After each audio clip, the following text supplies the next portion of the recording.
Hi everyone, welcome back to Holistic Doula Haven. I'm Kiara, a birth and postpartum doula. If you're new here, feel free to check out my first two episodes where I take a deep dive into what a holistic doula is and talk about what I do.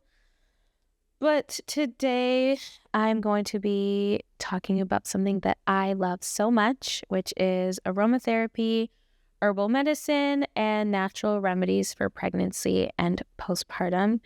If you know me personally, you know I absolutely hate taking medication if I don't need to. If I have a headache, I will suffer through it. If I have cramps, I will suffer through it unless I'm at work and I cannot function. That's the only time I will take something. But other than that, I prefer to let my body heal itself and use all the natural ways.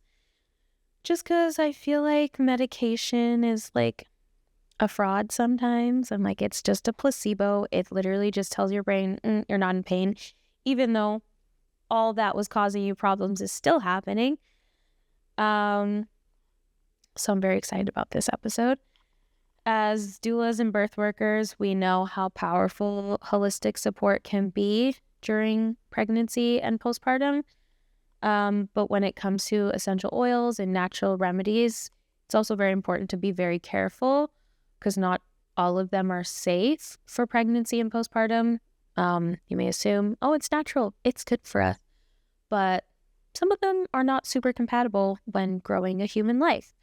So today I'll be talking about how aromatherapy can help in pregnancy and help through like common discomforts, safe herbs that you can take while pregnant, and how to avoid things that can interfere with labor, natural remedies for postpartum healing and emotional support, and how to create a simple herbal self-care routine that can help nourish your body and your mind throughout your journey.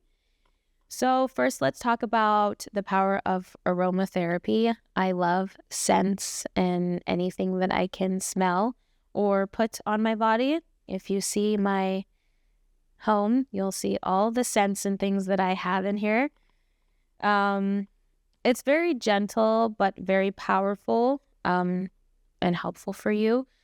But like I said, not all of them are compatible with pregnancy. So they work by stimulating a certain system in your brain that's directly connected to your emotions and your feelings, and the nervous system. So that's why aromatherapy, a lot of people lean on it when they're feeling anxious or nauseous or have a headache, or even for sleep and for labor as well.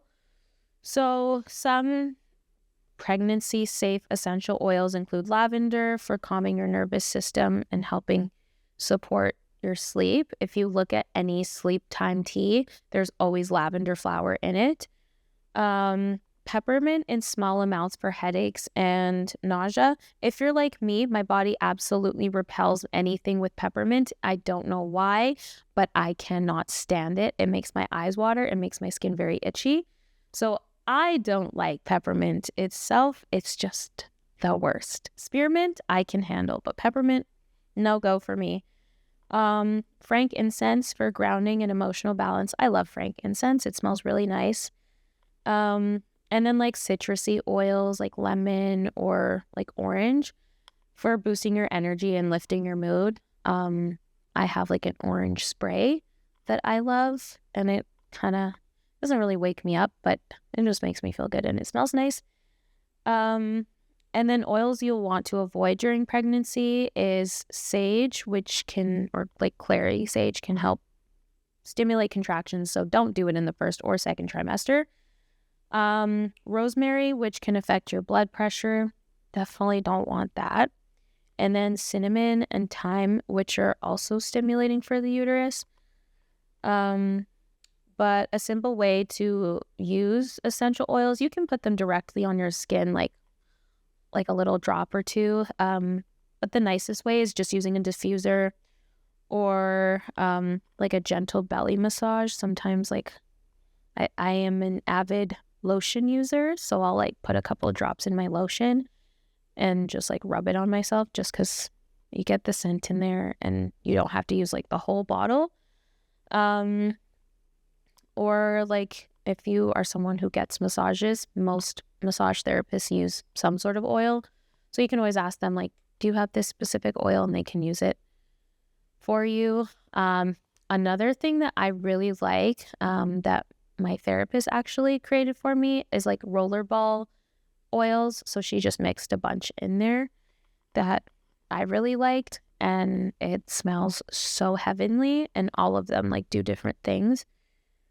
So you can like create your own mixture, but just like be cautious. If you're concerned, ask like an herbalist or any naturopath about what things you can use. And then we'll talk about herbal support for pregnancy, and how to nourish your body from within. So herbal medicine has been used for centuries for fertility, pregnancy, and postpartum, as well as other things like different sicknesses, and ways to just stay healthy. I took, I think, 2 courses in herbal medicine just because I was curious, and I have a couple books just because I like them. There was a time where I was like, ooh, I'm going to be an herbalist. I'll start an herbal garden. Didn't happen because I can't keep plants alive to save my life, mostly because I forget to water them. So if you're a forgetful person, don't start an herb garden, maybe. It's not recommended. But, the thought was fun for a sec when I had the motivation to do so. But again, like essential oils, not all herbs are safe for pregnancy, especially in the first trimester. Your body's still kind of figuring out, like, what is this parasite doing in my body? Are we supposed to keep it there? Are we supposed to nourish it? I don't really know. Usually it figures it out. It's like, oh, this is great for us. Let's take care of this thing. So it'll just repel all other things. So some of the safe herbs include red raspberry leaf, known as the uterine toner. Some people are scared to use it or like drink it in their first trimester. It's not going to make you go into labor. It's not going to like make you contract or anything. It's just helps tone your uterus. People even use it for their menstrual cycles. I know I did, and it helped so significantly. If you struggle with cramps or any uncomfortableness during your menstrual cycle, I highly recommend red raspberry leaf tea. It's not the greatest tasting, but I just put like lots of honey in mine so I can like eliminate the taste. Or I'll like use another tea. Like there's like a raspberry pomegranate tea that I'll pair it with just because it's a little bit sweet. And it helps to prepare your uterus for labor. Nettle leaf, which is rich in iron and minerals to support energy and prevent anemia. I don't know the exact science behind it, but I know there's certain people who are more prone to iron deficiency. Like moi, my iron does not enjoy staying in the normal range. For me, it's not so much of a bother just because I've dealt with it for years. I'm like, it's just another one of those things. But if you don't like to take a whole bunch of supplements, drinking nettle leaf is good for that, or just eating iron-enriched foods. Sometimes that also doesn't work. I don't like iron-enriched foods. They're really disgusting, in my opinion. I think they could make them a little bit better. So for me, I just stick to my iron supplements, but it's not for everybody. And then chamomile is also safe. It's soothing for your digestion and calming for the nervous system. Pregnancy can create the worst insomnia for some people, so having a cup of chamomile tea before bed is helpful for your sleep and just like calming your mind. I said in the last episode that insomnia loves me so much and it's so annoying, so I sometimes will drink chamomile tea, kind of like red raspberry leaf tea. It tastes so horrible. So sometimes I'll pair it with like a sleepy time tea, which also includes like lavender and like orange and a whole bunch of stuff. So the taste is not so terrible for me. And it actually works if I drink it on time. Sometimes I'll double bag it. So I'll put 2 tea bags just to make it a little bit extra strong. But that's also what my mom told me. So I don't know if that's actually true, or maybe my mind just it's like, this works, but it really doesn't. The power of the mind, sometimes if you just tell yourself this is going to happen, oftentimes it does. Maybe that's delusion. I don't know. I enjoy my Delulu lifestyle. But also ginger root, it helps for nausea and supporting healthy digestion. Lots of people use ginger like when they're sick or if they feel nauseous, so it's pretty good. If you don't like teas, you can like chew ginger tablets, or I know there's like ginger sticks that you can like sniff to kind of help. Be mindful. Ginger, I don't know, maybe it's just me, maybe I'm extra sensitive, but it kind of burns a little bit. So if you're sensitive, just like keep that in mind. So I stay away from ginger just because, like, unless I'm like really dying and super sick, then I'm like, okay, I'll have some ginger tea, but it burns. So be aware. But a simple way you can incorporate these herbs is by making different infusions or finding someone who does that stuff, or just making a cup of tea in the morning or in the evening. If you work full time, sometimes I'll just grab a couple tea bags with me and bring my travel mug and just throw it in my lunch bag. And then if I don't have time to make it in the morning, I can make it at some point at work and just like sip it throughout the day, which is super nice. And then I'll talk about natural remedies for postpartum healing. Once your baby arrives, your mind will shift focus to the baby and making sure that they're good. If you have other kids, making sure your other kids are good as well, your pets, and you'll just kind of put yourself on the back burner, especially if you don't really have as much support, or maybe your support is also just super focused on the baby, which is not bad. It's a very natural response to be like, we got to make sure this baby's okay. Especially as a mom, you've been growing them for 9 months, so obviously you want to make sure they're good.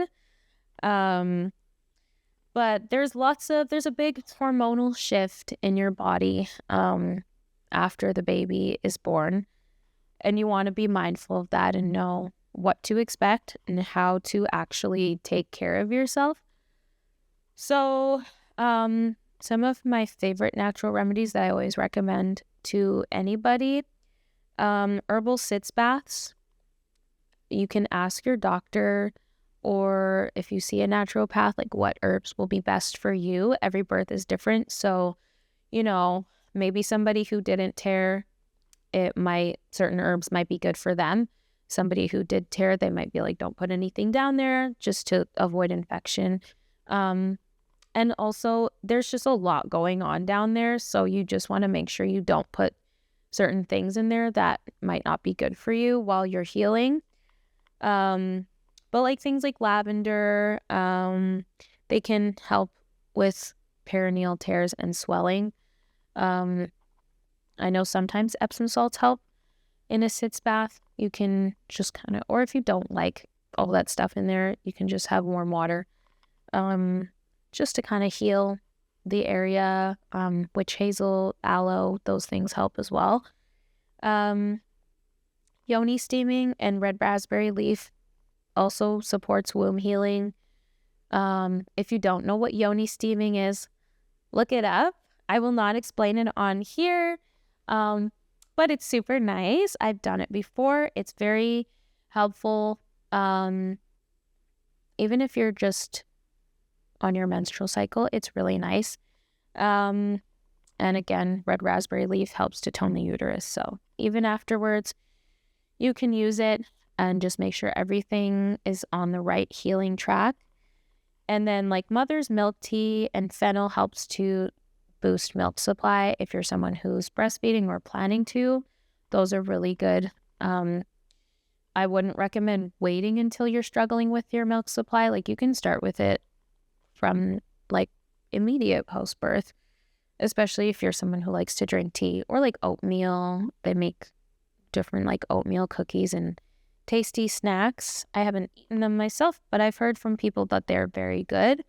Those can help with milk supply if you plan on breastfeeding. Even if you don't plan on breastfeeding, they're just tasty. And then I mentioned Epsom salts, but also magnesium. For that one, again, ask your doctor. There's like 20 different types of magnesium, which was news to me. They all do different things. So just ask your doctor and make sure you get the right one. Look at the bottle. If you don't want to go to your doctor, ask the pharmacist, because they literally know everything about drugs. And sometimes they're honestly better than asking a doctor, because they'll just be like, yep, this is great. And actually it's not. So actually, yeah, don't ask your doctor. Ask the pharmacist. They're a godsend, in my opinion. And then when you're clear, depending on how your birth was, baths are nice. But for that one, do ask your doctor, just because, like I said, every birth is different, and sometimes you're not cleared to sit in a bath right away. So just ask your doctor when you're cleared to do so and how long is safe for you, just to make sure you're not disrupting the healing process. And then some people do herbal infused oils for belly massaging to help support the uterus as it returns to its pre-pregnancy size. It can take up to a year for it to get back to where it was sitting before. I know there's lots of talk about, 6 weeks and you'll be good. Actually, no, probably not. That's like the recommended time for certain things that you can do, but if you think about it, it took 9 months for the baby to grow. You think that your uterus will be back to size in 6 weeks? Definitely not. And lots of people I've heard, they're like, I did not even feel that great at 6 weeks. So I don't know what people are talking about. Give your body time to heal as long as you feel you need. Listen to your body. Just take your time. It's not a race. Your body will get back to what you want it to be if you put in the effort and give yourself time to recover. If you rush the recovery process, it's just going to be so much harder for you, and that's not fun. We don't want that. Which kind of goes into the next point, supporting emotional well-being with herbs and essential oils. Lots of people hyperfixate on what their physical body looks like. If you're somebody who's on social media, or you have friends who like snapped back right away, you might feel like, I don't look like that at 2 weeks postpartum. Something must be wrong with me. Nothing is wrong with you. Everybody's body is different. Not everybody's going to snap back immediately. And that's totally fine. Hold on. Speaking of well-being, my throat is very dry. I need to drink water before I start dying. But yeah, don't worry about what other people's recovery looked like or how fast they snapped back. Your body will do what it needs to do to feel okay. And that really ties into the emotional and mental well-being, because it can be very hard to adjust to looking one way pre-pregnancy, and then now you might feel like your body's not your own anymore. So things that you can do for that, lavender and rose oil blends are good. If you're somebody who's like more spiritual, it's good for like your heart space. It makes you feel grounded and helps with anxiety, especially lavender. Lavender is used for a lot of like anxiety things. If you're like me who's allergic to planet Earth, maybe lavender is not the best for you. I know my body hates lavender as well, just like mint. So I stay away from lavender, but I do love rose. So kind of like my orange spray, I have a rose spray, which smells really good.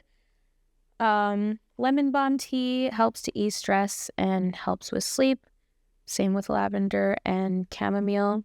You can use basil to support adrenal health and reduce your postpartum mood swings. But even if you don't like herbs, just like feeling the emotions is really good.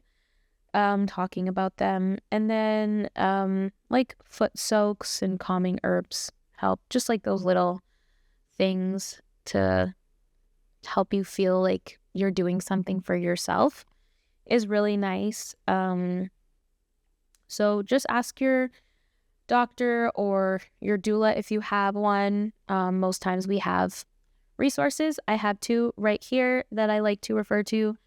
This one's about essential oils and aromatherapy for pregnancy and what to avoid. This one's different herbs and homeopathic remedies for certain things. So like morning sickness, heartburn, anxiety, which is super nice. So ask your doula if you have one, what herbs and things you can use to help with your postpartum support. Because who wants to Google that by themselves when they're taking care of a baby? I wouldn't. And Google can be a very scary place. So avoid it at all costs. Because if you look it up, definitely you'll be dying, even if you're not. And then lastly, creating some herbal self-care routines for pregnancy and postpartum. If you're like an organized person or somebody who enjoys that, like me, this can be super fun for you to create little routines. It doesn't have to be like a 20-step routine like some of these social media influencers. It can literally just be like 3 things. So practice is key for anything that has to do with a routine. So something simple could be your morning routine, including having a cup of red raspberry leaf tea to help strengthen your day. Afternoon, some sort of aromatherapy break. So turning on your diffuser or putting a couple drops of whichever oil you decide to use that day somewhere on your body. And then evening could be a nice relaxing bath with some calming music and having a cup of chamomile tea just to get you in the relaxation zone. And then if you feel like incorporating maybe a postpartum belly massage to help you connect with your body and support physical healing. You don't have to do those specific things, but just something, even if it's just one thing in the day that you have time for, just anything. Because those small habits will just make you feel extra good about yourself, and you're still incorporating like the natural things in your day. And using natural remedies, it's just nice. I don't particularly like use a lot of herbs. I have some, but I don't have the time to engage in making these diffused teas and using those fancy little tea ball thingies. I also don't like the little floaties in my drinks because I think it looks weird. So I'll just have like a roller ball in my backpack or next to my bed. If my cat doesn't steal it because she enjoys taking all of my things for herself, maybe she needs some herbal remedies. I don't know, perhaps. Maybe she's onto something. But just having it somewhere nearby, even if you don't have time to take 5 minutes or 2 minutes, just something, and then you'll feel better about yourself knowing that you've done something nice for yourself. And it supports overall healing. If you have somebody supporting you, whether it's your partner or your doula, your best friend, your mom, your dad, whomever, maybe you can incorporate them in the routine. If you know they're coming by the next day, you can ask them, hey, like, can you bring some tea over for me, this specific type of tea? Or can you watch the baby for a second so I can, go do some massaging or whatever you want to do to incorporate that in your routine. Ask your support team if they can help you with that. And most people really enjoy supporting their loved one or their friend during postpartum, so guaranteed they will not be like, no, why would you want to take care of yourself? Who do you think you are?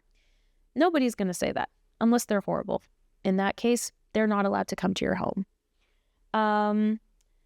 But whether you're expecting or you've just given birth or you're somebody who's supporting someone else, these are all good things that you can do for yourself and for whomever you're supporting. So if this episode resonated with you, then very happy to hear that. If you have any other questions, or maybe there's herbs that you used or a certain routine that you really loved and you're like, I feel like I should share this with people, feel free to share it with me or share it in the comments for anybody who might want to listen. But thanks for being here with me, and I'll see you in the next